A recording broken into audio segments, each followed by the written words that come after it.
முக்கியமான கேள்விக்கு வரேன். இந்த சதவீதங்கள் 16%, 10%, 5% இதெல்லாம் எப்படி வருது? இத அவங்களா தோராயமா முடிவு செய்றாங்களா? இல்ல இதுக்கு பின்னாடி ஏதாவது ஒரு கணித சூத்திரம், ஒரு ஃபார்முலா இருக்கா? நிச்சயமா. இதுக்கு பின்னாடி ஒரு ஃபார்முலா இருக்கு. இது தோராயமான எண்கள் கிடையாது. இங்க தான் இந்த அமைப்போட மையப்பகுதிக்கே வரும். நீங்க குடுத்த தொழில்நுட்ப ஆவணங்கள்ல கோப் வெப் சிஸ்டம் பத்தி விளக்கும்போது ஒரு சூத்திரத்த குடுத்திருக்காங்க. ஓகே. அது என்ன ஃபார்முலா? அந்த அமைப்போட வெகுமதி குணகம், அதாவது ரிவார்ட் கோஎஃபிஷியன்ட்ட Y அப்படின்னு சொல்றாங்க. அத கணக்கிடுற ஃபார்முலா வந்து y is equals to 0.12x plus 0.04. Okay. இது கொஞ்சம் பிரிச்சு பார்க்கலாம். இதுல ஒய்ங்கிறது நமக்கு கிடைக்க போற கமிஷன் சதவீதம். அப்போ எக்ஸ்னா என்ன? எக்ஸ்ங்கிறது ஒரு பயனர் அசல் பயனர்கிட்ட இருந்து எத்தனை இணைப்புகள் தள்ளி இருக்காருங்கிறது. ஓ! எளிமையா சொல்லணும்னா, அவர் உங்க நெட்வொர்க்ல எத்தனாவது தலைமுறையில, அதாவது எந்த நிலையில இருக்கிறாருங்கிறது தான் எக்ஸ். எக்ஸ் ஈக்குவல் டு 1ன்னா முதல் தலைமுறை. எக்ஸ் ஈக்குவல் டு 15ன்னா 15வது தலைமுறை. இத ஒரு நீர்வீழ்ச்சி மாரி கற்பனை செஞ்சுக்கலாமா? அருமையான உவமை. அப்படியே கற்பனை செஞ்சுக்கோங்க. நீர்வீழ்ச்சியோட உச்சியில, அதாவது உங்க முதல் நிலையில எக்ஸ் ஈக்குவல் டு 1 தண்ணீர் அதிக விசையோட கொட்டுது. அதிக வருமானம். ஆமா. அதுவே கீழ வர வர பல பாறைகள்ல பட்டு அதோட விசை குறைஞ்சுகிட்டே வரும். 15வது நிலைக்கு வரும்போது அது வெறும் சாரல் மாதிரி தான் இருக்கும். இந்த ஃபார்முலா அந்த விசை குறைப்பத்தான் கணித ரீதியா கணக்கிடுது. சூப்பர். அப்போ அந்த ஃபார்முலால நம்பர போட்டு பார்க்கலாம். என் முதல் தலைமுறைக்கு x ஈக்குவல் டு 1. அப்போ y ஈக்குவல் டு 0.12 வகுத்தல் 1 கூட்டல் 0.04. ஆமா, இத கூட்டினா 0.16 வருது. அதாவது 16%. கரெக்ட். அதேதான். இப்போ உங்க இரண்டாம் தலைமுறைக்கு x is equal to 2ன்னு போடுங்க. சரி. y is equal to 0.12 வகுத்தல் 2 கூட்டல் 0.04. இது 0.06 plus 0.04 equal to 0.10. அதாவது 10%. கரெக்ட். உங்க 15வது தலைமுறைக்கு x is equal to 15ன்னு போட்டா y is equal to 0.12 வகுத்தல் 15 கூட்டல் 0.04. இது 0.008 plus 0.04 is equal to 0.048. கிட்டத்தட்ட 4.8%. ஆமா, ஆஹா.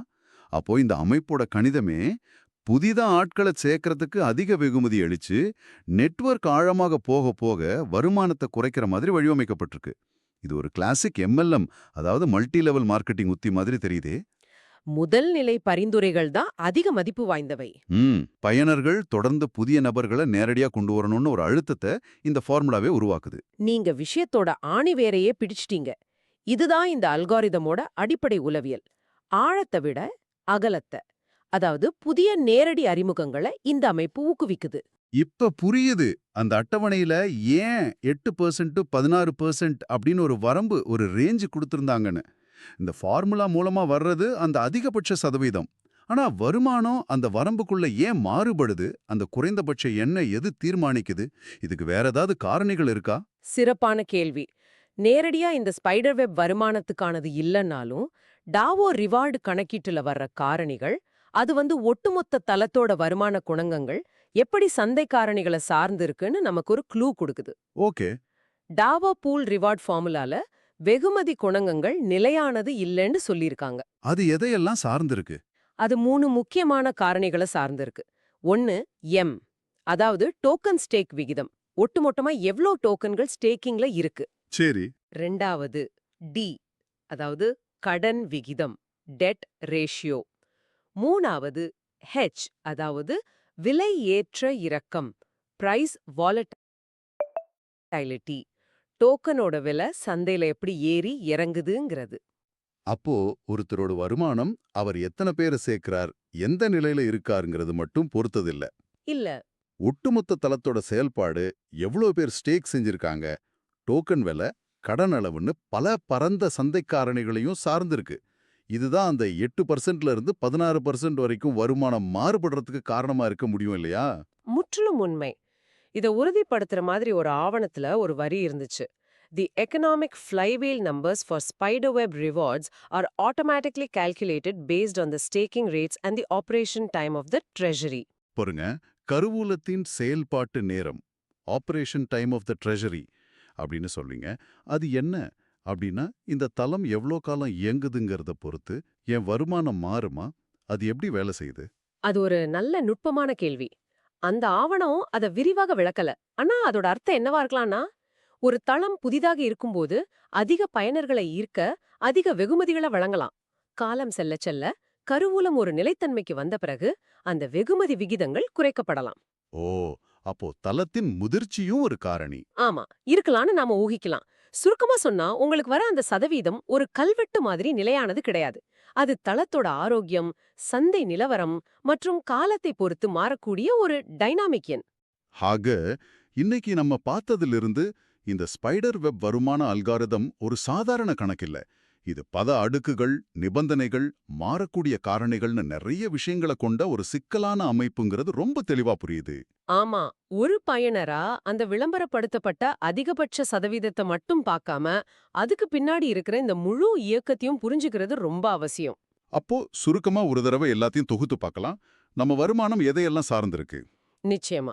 சுருக்கமா சொல்லணும்னா, உங்க ஸ்பைடர்வெப் வருமானம் 5 முக்கிய விஷயங்களை சார்ந்திருக்கு. 5 விஷயங்கள். 1. உங்க தனிப்பட்ட ஸ்டேக்கிங் அளவு.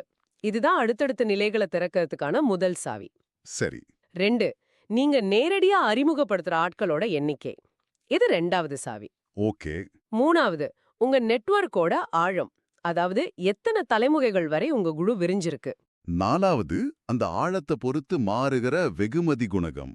நாம பார்த்த அந்த y is equal to 0.12x plus 0.04 formula படி ஆழம் அதிகமாக வருமான சதவீதம் குறையும்.